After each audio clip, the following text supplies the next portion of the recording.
We've made our way up a steep hillside on the north end of Kyoto, and we've entered into the temple complex of Ryoanji. When we entered the temple, we were asked to take off our shoes.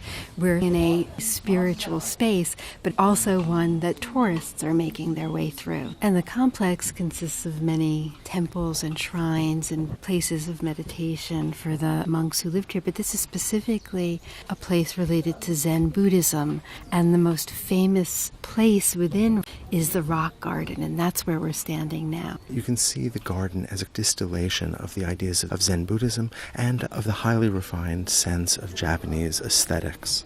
This is such a refined space. We see an enclosed courtyard filled with light gray stones with a series of moss islands from which rocks protrude. When we think of a garden, we think of flowers. We might think of a water feature, the informality of an English garden, the rigid geometry of a French garden. But a Zen garden is to encourage meditation. In fact, the word Zen means meditation. The central idea of Buddhism is cultivating oneself, of reaching enlightenment. A garden is an attempt to cultivate nature, to bring out its essential qualities. For Buddha, the world was a place of suffering, and desire was the cause of suffering. The goal is to transcend that suffering, to transcend the cycle of rebirth, of samsara. And in Zen Buddhism, the path is sudden enlightenment that comes through meditation. Nature is looked at carefully.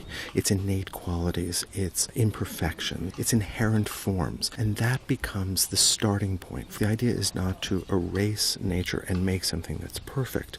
The idea is to examine something, to understand its qualities, and then to enhance them. Finding beauty in what is worn, what is aged. When we look around the edges of the rock garden, of this enclosure, we see a wall that hasn't been recently painted. It's worn. And that creates this atmospheric quality that makes the entire garden reminiscent of a Japanese painting, where the rocks function as mountains and the two-dimensional wall functions as an atmospheric space. And in the study area for the abbot that is just adjacent to the garden, there are paintings that show rocky crags emerging out of a sea of mist. It's a perfect reflection of the garden itself. Well, it's more beautiful in a Japanese aesthetic to not see a perfect view of the mountain on a perfectly clear day, but rather for the mountain to be obscured by the mist. There's an opening for interpretation, for the suggestive, for surprise, for things that are half there, half hidden. And as we move through the garden, our view shifts, the numbers of rocks that we see shift. That idea of never seeing the whole, but the appreciation for the incomplete is here.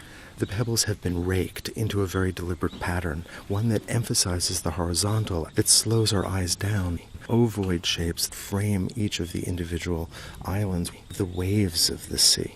The analogy of water. And it also suggests to me in its sparseness when the stuff of the world came to being out of nothingness.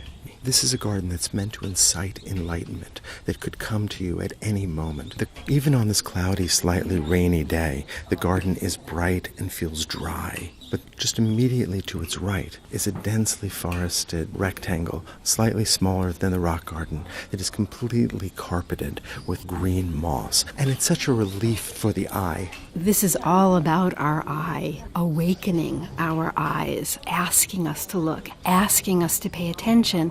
And the very act of paying attention takes us out of our everyday lives and takes us to a place of heightened awareness, of standing apart from things, and in that way helping to prepare the path for enlightenment.